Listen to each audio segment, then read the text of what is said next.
The ancient text, long thought lost, lay open on the worn wooden table, bathed in the soft glow of a single lamp. Its pages, brittle with age, whispered secrets across centuries. My fingers, stained with ink from countless hours of translation, traced the final faded inscription. It was there, hidden in plain sight, a warning meticulously woven into the fabric of time. This inscription revealed the true, dangerous consequence of Merkaba activation, something so vital, yet deliberately omitted from all modern teachings. It wasn't a minor detail. It was a fundamental aspect, a safeguard that had been systematically erased. I remembered the moment I first shared this discovery. The renowned spiritual guru, a man whose face adorned countless book covers and whose voice echoed from packed auditoriums, sat across from me. He was revered globally for his Merkaba teachings, a figure of almost mythical status in the spiritual community. As I carefully explained my findings, presenting the irrefutable evidence from the ancient scroll, he listened with a polite, almost amused expression. Then he dismissed it with a condescending chuckle, a sound that grated against the silence of the room.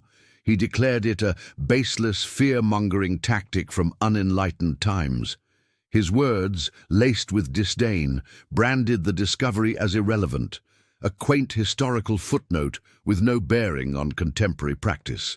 He spoke of progress, of evolving understanding, of transcending archaic fears. He made it sound like I was clinging to superstition, while he, the enlightened one, soared above it. My reaction, even to myself, was unexpected. There was no anger, no outward defiance, no urge to argue or defend. Instead, I felt a profound internal shift, a quiet settling within my core. It was a resolute understanding of the path ahead, a clarity that transcended the guru's dismissive words. His rejection didn't invalidate the truth I had uncovered. It merely confirmed the depth of the deliberate omission. It confirmed that some truths are too inconvenient, too challenging to the established order, to be acknowledged. I understood then with a quiet certainty that sometimes the greatest enlightenment comes not from what is revealed, but from what is deliberately hidden. The guru, oblivious to the quiet storm brewing beneath my calm exterior, continued his grand pronouncements. He spoke of universal energy, of personal transformation, of the power of the Merkaba to elevate consciousness. He was unaware of the silent, ancient power now stirring, a power poised to expose his carefully constructed facade. He continued to build his empire on an incomplete truth, never realizing that the very foundation he stood upon had a missing piece, a dangerous void. He smiled broadly, basking in the glow of his own perceived wisdom, completely blind to the fact that his reign was about to be challenged, not by an angry mob, but by a quiet revelation. Before we continue, please subscribe to the channel and tell us where you're watching from in the comments. Your engagement helps us bring more of these hidden truths to light.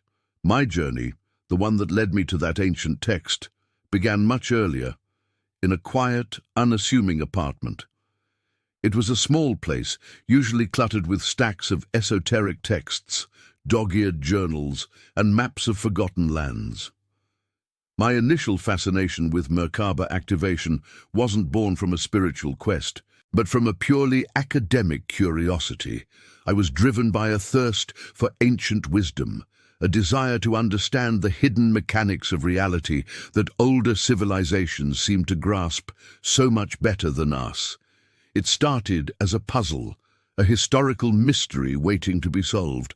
My days were a rhythm of research. I'd spend hours poring over ancient manuscripts in the hushed quiet of local university libraries, my fingers tracing faded script, my mind trying to decipher forgotten languages. Evenings were dedicated to translating obscure symbols, painstakingly cross-referencing texts from different cultures, looking for patterns, for common threads. Nights often ended with the soft, blue glow of a laptop screen, researching obscure spiritual communities, trying to understand how these ancient teachings had been interpreted and reinterpreted over millennia. My neighborhood was a mix of old brick buildings with fire escapes and new trendy cafes, a stark contrast to the mystical worlds I explored through my books and research. My family connections were supportive but distant. They saw my pursuits as a quirky, harmless hobby, a phase I would eventually outgrow. They didn't really understand the depth of my immersion or the quiet urgency that fueled my work. As I began to formulate some preliminary findings, noticing inconsistencies and omissions in modern Merkaba teachings compared to the ancient texts, I tried to share them. These were early observations, not yet the full picture, but enough to spark questions. My attempts to discuss these discrepancies were met with polite dismissal from established spiritual circles.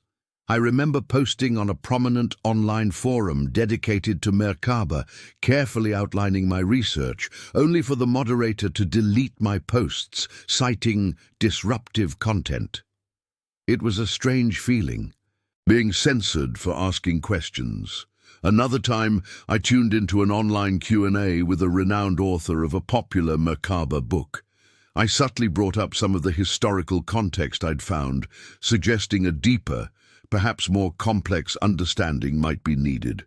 The author chuckled, then subtly mocked my research, framing it as unnecessary intellectualization of a simple spiritual practice. He made it sound like I was missing the point, bogged down in details, when spirituality should be about feeling.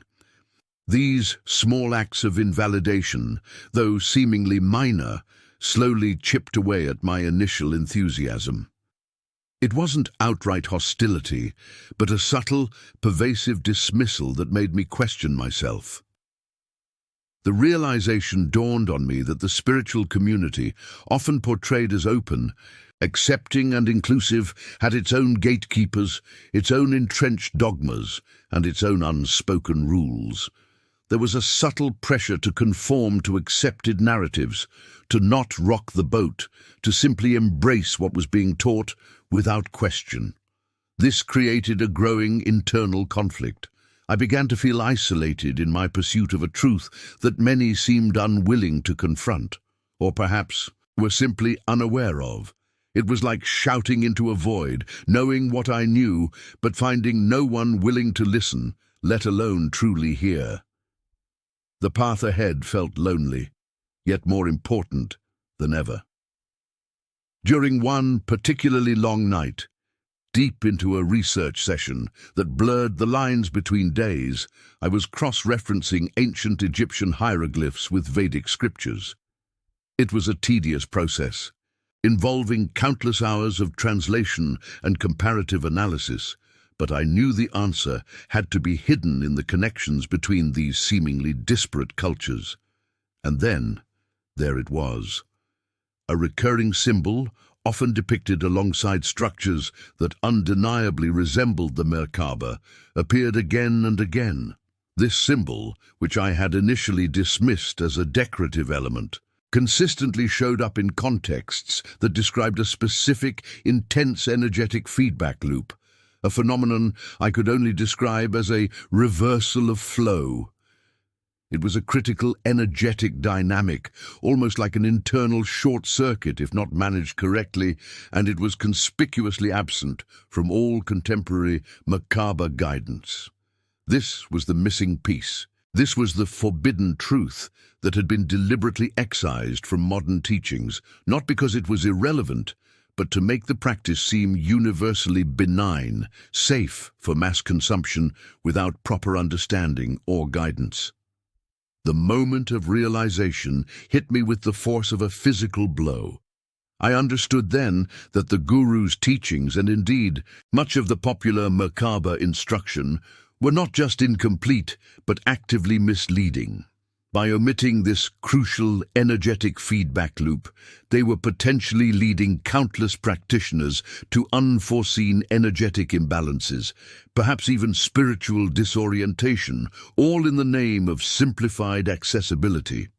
Armed with this irrefutable evidence, meticulously compiled across diverse ancient cultures and corroborated by multiple independent sources, I knew I had to share it.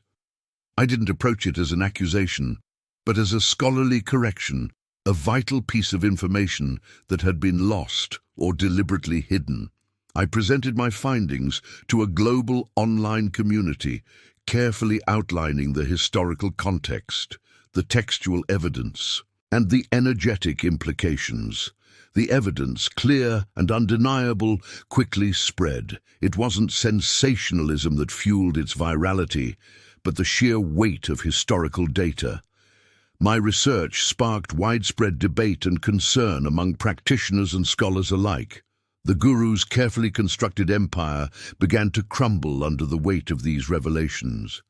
People questioned the omissions, the potential dangers of an incomplete practice, and the integrity of a teacher who had withheld such crucial information.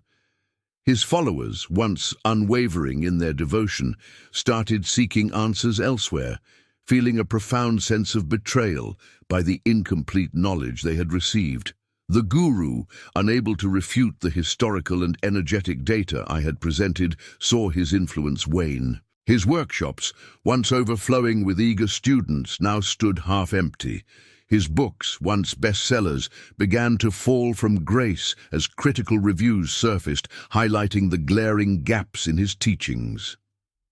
I, through the quiet power of truth, had not sought to destroy him, but to illuminate a path. In the end, it was the guru's own deliberate ignorance, his choice to omit a vital truth, that became his undoing. I did not achieve fame or fortune from this. There were no grand accolades or public parades.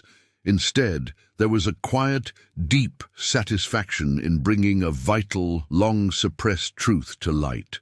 The journey had transformed me. What began as academic curiosity had evolved into a profound understanding of the immense responsibility inherent in sharing spiritual knowledge. The experience underscored the paramount importance of critical inquiry, even in the most sacred of spiritual realms, and highlighted the subtle, insidious dangers of unquestioning belief.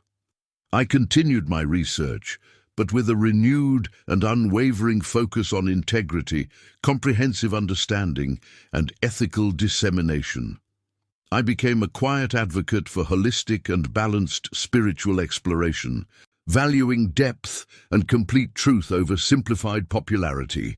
The true awakening, it turned out, was not just in activating the Merkaba, but in daring to uncover the full, unvarnished truth of its ancient power.